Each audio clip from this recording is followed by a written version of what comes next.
నానమ్మ కథలకు స్వాగతం అండి. అంగదుడిలా అంటున్నాడు, నేను 100 యోజనాలు దొక్కగలను, కానీ తిరిగి వచ్చే శక్తి ఉందో లేదో చెప్పలేను. అప్పుడు జాంబవంతుడు, అంగదా, నువ్వు వెళ్ళగలవు, కానీ వెళ్ళకూడదు, నువ్వు మా నాయకుడు అంటూ హనుమంతుడి దగ్గరకు వచ్చాడు. మహావీరుడా, సర్వశాస్త్ర విశారదుడా హనుమంతుడా, అలా ఒంటరిగా మౌనంగా కూర్చున్నావేమయ్యా? నువ్వు సామాన్యుడు కావు. శక్తి సామర్థ్యాలలో, తేజస్సులో, బలంలో శ్రీరామలక్ష్మణ సుగ్రీవులతో సాటి రాగల వీరుడివి నువ్వే. వేగంలో గరుక్మంతుడితో పోటీ పడగల సత్తా నీది. బుద్ధి, బలం, ధైర్యం, శక్తి అన్నీ కల అసామాన్యుడి. ఈ విషయం నువ్వు తెలుసుకోకుండా మౌనంగా ఉన్నావేవయ్యా?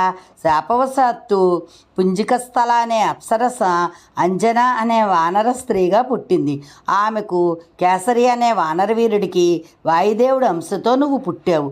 కాబట్టి నీకు వాయుదేవుడితో సమానమైన వేగము, శక్తి ఉన్నాయి. ఉదయిస్తున్న సూర్యుడిని చిన్నప్పుడే పట్టుకోవాలని చూసావు నువ్వు. అప్పుడు ఇంద్రుడు నిన్ను వజ్రాయుధంతో కొట్టాడు. ఆ దెబ్బకు కొండ మీద పడ్డావు. నీ ఎడమదవడ విరిగిపోయింది. హనుమ, అప్పటి నుండి నీకు హనుమంతుడు అని పేరు వచ్చింది తెలుసా? ఇంద్రుడు నిన్ను కొట్టాడని నీ తండ్రి వాయుదేవుడికి కోపం వచ్చింది. ముల్లోకాలను గాలి స్తంభింపచేశాడు. దానితో లోకాలన్నీ అల్లకల్లోలమైపోయాయి. మీ నాన్నను శాంతింపచేయడం కోసం దేవతలందరూ వచ్చి నీకు ఎన్నెన్నో వరాలు ఇచ్చారు. హనుమంతా, లే, సముద్రాన్ని దాటు, ఈ వానరులకు నీ పరాక్రమం చూపించు. జాంబవంతుడి మాటలు హనుమంతుడిలో ఉత్సాహాన్ని రేకెత్తించాయి. కొంచెం కొంచెంగా తన శరీరాన్ని పెంచుతున్నాడు హనుమంతుడు. అది చూసిన వానరుల హృదయాలు ఉప్పొంగిపోతున్నాయి. త్రివిక్రమావతారం ఎత్తిన నారాయణుడిలా ఉన్నాడా హనుమంతుడు? ఖచ్చితంగా ఇతడు సముద్రాన్ని లంఘించి తీరుతాడు, అనుమానం లేదు అనుకున్నారు. ఆనందంతో గొంతులు వేశారు. హనుమంతుడి ముఖం మండే అగ్నిగోళంలా ఉంది. వానరులారా, నేనే హనుమంతుణ్ణి, వాయుపుత్రుణ్ణి. నాకు సమానమైన వారెవ్వరూ లేరు. మేరు పర్వతాన్ని చుట్టి రావాలని తెగ ఉత్సాహంగా ఉంది. చూడండి, ఆకాశాన్ని అందుకుంటున్నాను. నేను వాయువేగంతో ఈ సముద్రాన్ని దాటగలను. లంకకు చేరడమే కాదు, సీతాదేవిని చూసి వస్తాను.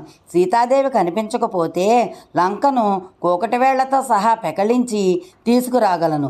సంతోషంగా ఉండండి అని గట్టిగా అరుస్తూ చెప్తున్నాడు.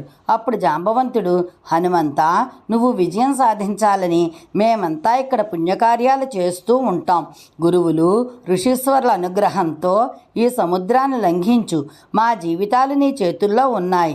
నీ రాక కోసం ఒంటికాలిపై నిలబడి ఎదురు చూస్తూ ఉంటాం అంటూ తాను గట్టిగా అరుస్తూ చెప్పాడు. హనుమంతుడు సముద్రాన్ని లంఘించడానికి మహేంద్రగిరి శిఖరాన్ని ఊతంగా చేసుకున్నాడు. అప్పుడు ఆ పర్వతం కనిపించింది. వానరవీరుడు హనుమంతుడు ఏకాగ్రంగా నిలిపిన మనస్సుతో లంకను చేరుకున్నాడు. అప్పుడు సుందరకాండ. హనుమంతుడు 100 యోజనాల సముద్రాన్ని దాటడానికి సిద్ధమయ్యాడు. అదే హనుమంతుడు చేపట్టిన మొదటి దుష్కర కర్మ. మహేంద్ర పర్వతంపై తన తల ఎత్తి ఠీవిగా నిలబడి పంచభూతాలకు నమస్కరించాడు.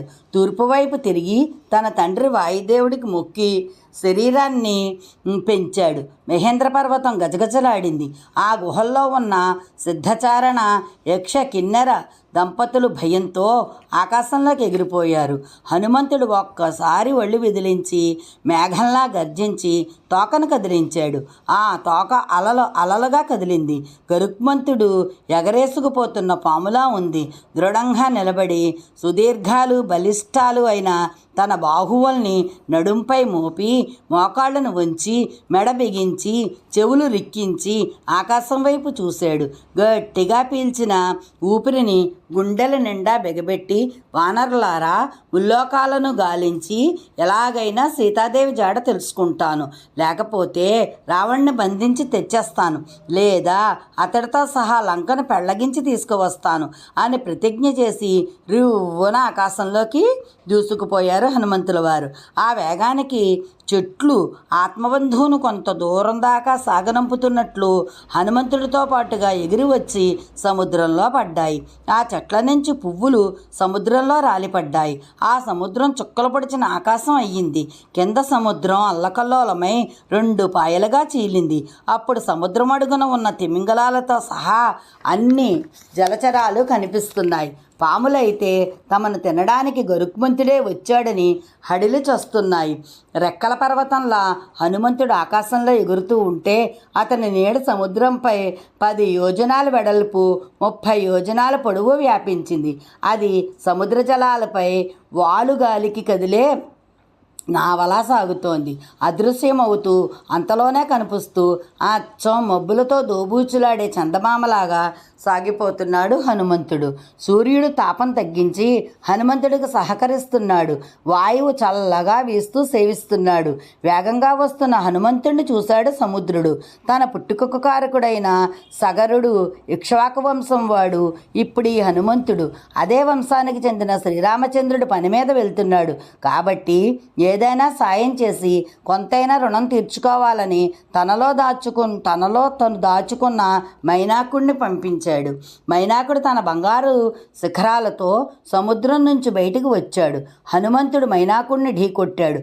ఆ దెబ్బకు చలించిపోయిన మైనాకుడు మనుష్య రూపం ధరించి, ఓ వానరోత్తమా, చాలా అలసిపోయినట్లు కనిపిస్తున్నావు, రా కొంచెం నా శిఖరాలపై విశ్రమించు అని సముద్రుడు కోరిక. ఇంద్రుడు పర్వతాల రెక్కలు నరుకుతుంటేనే వాయుదేవుడు నన్ను సముద్రానికి తెచ్చాడు. నేనిప్పుడు ఇలా రెక్కలతో ఉన్నానంటే నీ తండ్రి దయ వల్లే. నువ్వు నా అతిథివి. నిన్ను పూజిస్తే నీ తండ్రిని పూజించినట్లే.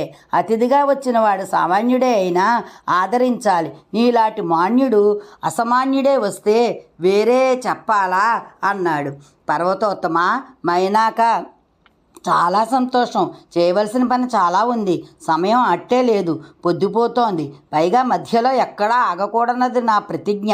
వస్తా అని తన చేతితో మైనాకుడిని ఆప్యాయంగా ఒక్కసారి తాకి వెళ్ళిపోయాడు హనుమంతుడు. ఇది హనుమంతుడు సాధించిన 2వ దుష్కర కర్మ. అందుకే దేవతలు సిద్ధులు ఎంతగానో ఆనందించారు. ఈసారి బుద్ధి కౌశలాన్ని సమయస్ఫూర్తిని పరీక్షించాలనుకుని సురస అనే నాగమాతను పంపించారు. అదయ్యా సురస వచ్చి రేపు ఏం చేసిందో చూద్దాము. ఇదే